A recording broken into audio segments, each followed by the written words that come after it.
সন্ধেবেলায় আসর বসেছে। সব ধর্মের লোক উঠোনে জড়ো হয়েছে হামিদের ধর্মকথা ও গান শোনার জন্য। হামিদ মাথায় সাদা পাগড়ি, পরনে নীল লুঙ্গি আর গেরুয়া পাঞ্জাবি পরেছে। বেশ ফকির ফকির মানিয়েছে। সুদু আর কুটুস রাতে খাবে, তারা এখনো আসেনি। টনি পায়ে পায়ে বাড়ির পেছনে ঝোপের কাছে পোতাটার কাছে গিয়ে দাঁড়ালো। পোতাটা অনেক উঁচু, চারপাশে আলকুশি ফল ঝুলছে, শ্যাওড়া গাছ ভরে গেছে।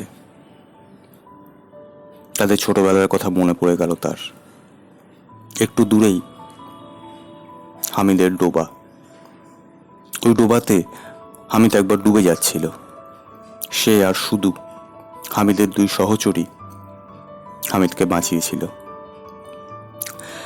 একবার আলকুশির ফল তার হাতে লেগে চুলকে ফুলে একাকার। সে কেঁদে ফেলেছিল। হামিদ দৌড়ে গিয়ে তার মাকে ডেকে এনেছিল। সে যত কাঁদছিল, হামিদ কাঁদছিল তার চেয়ে ঢের গুণ বেশি। পুকুরের পিছনে বাঁশঝাড়। টনি সন্ধেবেলায় বাঁশঝাড়ে পেতনি থাকে বলে বিশ্বাস করত। এখন সে নিজেই এক পা এক পা করে বাঁশঝাড়ের দিকে এগিয়ে গেল। সে খেয়াল করল আর একটু দূরেই কবরস্থান। সেদিক থেকে মুখ ফিরিয়ে বাঁশঝাড় থেকে বেরোতে গিয়ে আবার আলকুশির ঝোপের সামনে পড়ে গেল। সে ইচ্ছে করে একটা ফল ছিঁড়ে তার হাতে ঘষল। তার হাত চুলকোতে শুরু করলো। সে ইচ্ছে করে ডোবার জল তাতে লাগালো। আরো চুলকে উঠে ফুলে গেল জায়গাটা। সে নিজের হাতে নিজেই চুমু খেয়ে বলল, আজ আর কোনো হামিদ জ্বালা মেটানোর জন্য তার হাতে চুমু দেবে না। আলকুশির জ্বালায় নাকি হামিদকে হারানোর দুঃখে তার চোখের জলে তার চুড়িদার ভিজতে থাকলো। ঠিক সেই সময় শুধু পাশ থেকে এসে বলল, হামিদ বেশ ভালো গাইছে রে। টনি কান করে শুনল হামিদ গাইছে, বামুন চিনি পইতে প্রমাণ, লালন ফকিরের গান। পাশ থেকে কুটুস বলল, তুমিও জুটেছ এখানে? শুধুকে একলা ছাড়তে ভয় পাও নাকি? তা পাচ্ছি বই কি, যা ফকির কথা শুনছি কানে। শুধু বলল, আমি তোকে জানি, ঠিক এখানে পাবো। কুটুস বলল, আমিও সুদূর পিছু নিলাম। তা বাঁশঝাড়ে কি করতে গিয়েছ? জানো না মেয়ে মানুষের রাত্রিকালে বাঁশঝাড়ে ঘুরতে নেই? শুধু বলল, ও তুমি বুঝবে না। ও ঢুকেছিল হামিদকে খুঁজতে। তারপর টনির হাত ধরে টানতে গিয়ে বলল, এই রে, তোর হাতে বিস্ফল লাগলো কি করে? চল কাকিমার কাছে চল, অমনি হামিদের গানও শুনতে পারবি। টনি বলল, ওই গানের ভয়েই তো এদিকে এসেছি। তোরা যা, আমি আসর শেষ না হওয়া পর্যন্ত এই পোতাতেই বসে থাকব। তোরা পাশের টিলাটায় বসে প্রেমও করতে পারিস। কুটুস বলল, সেই ভালো, অন্ধকারে বসতেই ভালো লাগবে এখন। বলেই কুটুস আর সুদক্ষিণা টনের পাশেই বসে পড়ল। টনি বলল, শুধু চল, সেই বট গাছটা আছে কিনা দেখি। কুটুস বলল, আবার নামতে হবে? টনি বলল, একটা বটবৃক্ষ কিভাবে টনি, সুদু আর হামিদকে বাঁচিয়ে রেখেছে দেখবে চলো। একটু দূরে একটা বিশাল বট গাছ। টনির হাত ধরে শুধু এগিয়ে গেল তার দিকে। তারপর ফোন থেকে লাইট জ্বালিয়ে গাছের গায়ে ফেলল। ওদের সঙ্গে কুটুসও আগ্রহ নিয়ে দেখল। হামিদের দুপাশে প্লাস দিয়ে দুই মেয়ে বন্ধুর নাম ছুরি দিয়ে কেটে কেটে লিখে রেখেছে। কুটুস একটু শুকনো গলায় জিজ্ঞাসা করলো, শিল্পকর্মটা কার? শুধু বলল, আমার। কেন, তোমার কি আপত্তি আছে নাকি? এখন তো অবশ্যই আছে, কুটুস বলল। শুধু বলল, কেন, তুমি কি জানো না হামিদ আমারও বন্ধু? জানি, কিন্তু কতখানি তাই নিয়েই তো ভাবনা হচ্ছে। টনি বলল, ওটা ভাবলে তুমি নিজেকে ছোট করবে। দেখো না, আমি না থাকলেও শুধু হামিদের বাবা মার কত দায়িত্ব নেয়। ভালো একটা উত্তম কুমার তোমরা খুঁজে নিয়েছো দেখছি। একদিকে সুচিত্রা, অন্যদিকে সুপ্রিয়া। আমার বউ হলে তো তোমাকে হামিদের সঙ্গে সম্পর্ক ছাড়তে হবে শুধু। আমার বাবা মা এসব মেনে নেবে না। তুমি মানতে পারবে কিনা বলো, টনি বলল। কুটুস বলল, ভেবে দেখব। রাত 10টার সময় খেয়ে উঠল ওরা।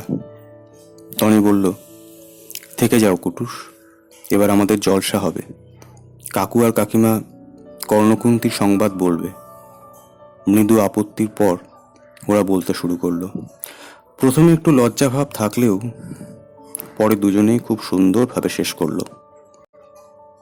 এরপর এনানুল বাজালো আড়বাঁশি। সে যে কি অপূর্ব তা কেউ মুখে প্রকাশ করতে পারল না। কুটু শুধু বলল, আমাকে শেখাবে? একটা পাখি খাঁচায় ধরেছি, ভাবছি দরজা খুলে রেখে কিভাবে বশ করা যায়। সবাই চুপ করে শুনল। শুধু পেছন থেকে চিমটি কাটলো পায়ে। উফ করে উঠল কুটুস। এবার শুধু গাইল, প্রাণের মানুষ আছে প্রাণে। কুটুসও গলা মেলালো। টনির হঠাৎ দরজার দিকে চোখ পড়ল। দেখলো হামিদ দাঁড়িয়ে। টনি গাইল, ও কেন চুরি করে করে চায়। বশির বললে, তুমিও গাও বাপ। হামিদ গাইল, ভালোবেসে সখী নিভৃত যতনে। সবাই মুগ্ধ হয়ে শুনছিল। কেবল কুটুস বিরক্ত হলো খুব। সে গান শেষ হতেই বলল, আমার বাইক আছে, আমি বাড়ি ফিরব। বলেই সে ঘর ছেড়ে বেরিয়ে গেল। হামিদও তার ঘরে চলে গেল। আসর ভেঙে গেল। শুধু আর টনি ছোট ঘরটাতে শুতে গেল, হাত ধরাধরি করে। স্যার ফিরে এসে টনির বাবাকে দেখতে এলেন। তারও উচ্ছ্বসিত প্রশংসা করলেন। বললেন, হ্যাঁ, আপনার বাড়ি ছেড়ে তো আমার যেতে ইচ্ছা করছে না। টনির বাবা মানুষজনের সঙ্গ বড় পছন্দ করতেন। তাছাড়া স্যারের বাড়িতে টনি থাকে, তাই স্যারের যত্ন কিভাবে করবেন তা নিয়ে দস্তুর মতো মার সঙ্গে কথা কাটাকাটি শুরু করে দিলেন। শেষে কুটুস এসে স্যারের দেখভালের দায়িত্ব নিতে মানববাবু খুশি হলেন। স্যার আসলে থাকলেন টনির বিদেশ যাওয়ার ব্যাপারটা বাবিকে ধীরে সুস্থে জানানোর জন্য। তা টনি পরে বুঝতে পারল। কুটুস মন থেকে চাইছিল টনি চলে যাক, তাই সে টনিকে কথা দিল যে সে টনির বাবা মাকে দেখবে। টনি স্কলারশিপ নিয়ে ইউকে চলে গেল 5 বছরের জন্য। কুটুস জানে, বিশ্বাস করে, টনি আর কলকাতায় ফিরবে না। তখন সুদক্ষিণাকে নিজের ইচ্ছে মতন চালাতে পারবে। কিন্তু কুটুস দেখল সুদক্ষিণা টনিমার মতোই জেদি। হানিফের সংস্পর্শ থেকে তাকে সরানো মুশকিল। তাছাড়া সে ব্যবসায়ী বাড়ির ছেলে। বিনা পাওনায় বিয়ে করাটাকে সে বোকামি বলে মনে করে। সব থেকে বড় কথা, শুধুর মায়ের দায়িত্ব শুধুকে নিতে হবে। হানিফের বাবা মার দায়িত্ব সে কোনোভাবেই ছাড়বে না। এমন মেয়েকে দূর থেকে প্রশংসা করা যায়, খরণই করা যায় না। অতএব সে শুধুকে তার বাবা মার আপত্তির কথা জানিয়ে বিয়ে ভেঙে দিল। তারপর বাবার পছন্দ মতন শালঙ্কারা সম্পদশালী একটি মেয়েকে বিয়ে করে আনলো। মেয়েটির চোখটা একটু টেরা, কিন্তু কুটুস জানি মেয়ের ওই কমতি তার বাবা সোনা ও অর্থে পূরণ করে দেবে। টনি ফোনে সব জেনে বলল, তুই সুখী হতিস না, শুধু সুদক্ষিণে চুপ করে থাকলো। টনি বিদেশে বসেই আমিনা কাকিমার চলে যাওয়ার কথা শুনল। হামিদ তখন ছিল না, তাই এনারুল মাটি দিয়েছে। কাকু নাকি খুব ভেঙে পড়েছেন। শুধু মাও হঠাৎ একদিন মারা গেলেন। তনুর ভীষণ মন খারাপ হয়ে গেল।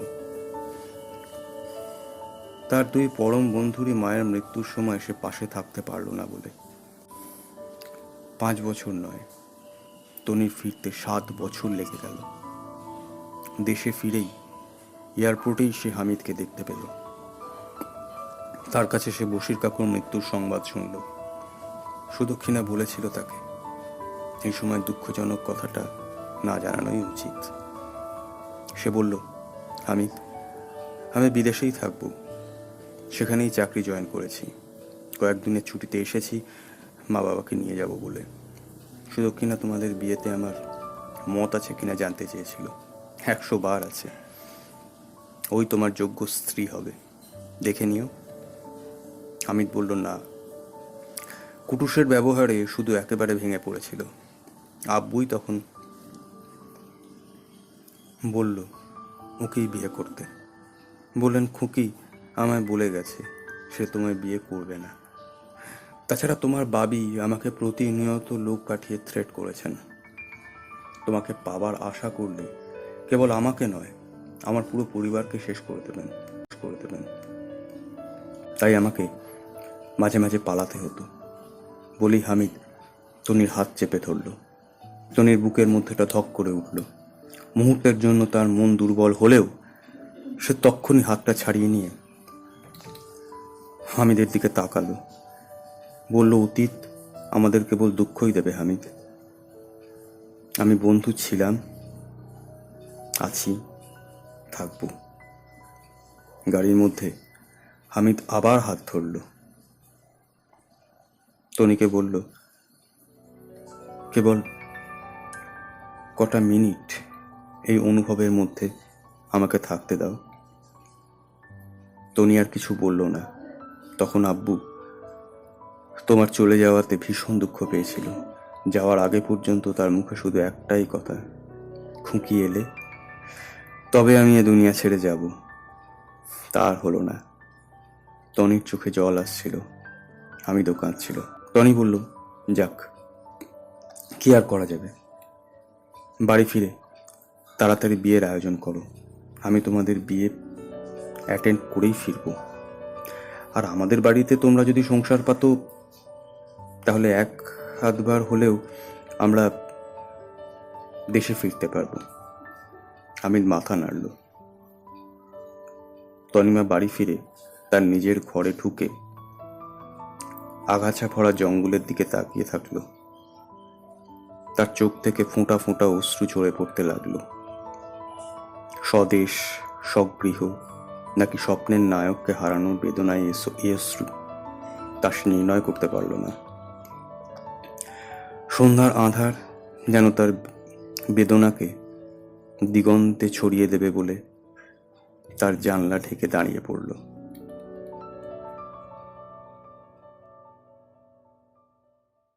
নমস্কার সমস্ত শ্রোতাদেরকে আমাদের চ্যানেল অন্য বাণী শ্রুতি সাহিত্যের তরফ থেকে অসংখ্য ধন্যবাদ আমাদের চলার পথে সাথী হয়ে ওঠার জন্য। আপনাদের সকলের আগ্রহ, সহযোগিতা ও শুভ কামনা ছাড়া আমরা এগোতে পারবো না। তাই আমাদের সাথে ও পাশে সব সময় থাকার অনুরোধ জানালাম। আমরা এই চ্যানেলের মাধ্যমে নতুন স্বাদের মনোগ্রাহী গল্পের উপস্থাপনা করতে অঙ্গীকারবদ্ধ। তাই আপনাদেরকে অনুরোধ, আপনারা চ্যানেলটি সাবস্ক্রাইব করুন, লাইক করুন, ভিডিওগুলিতে কমেন্ট করুন এবং বেল আইকন প্রেস করে মনোগ্রাহী শ্রুতি সাহিত্য উপভোগ করুন।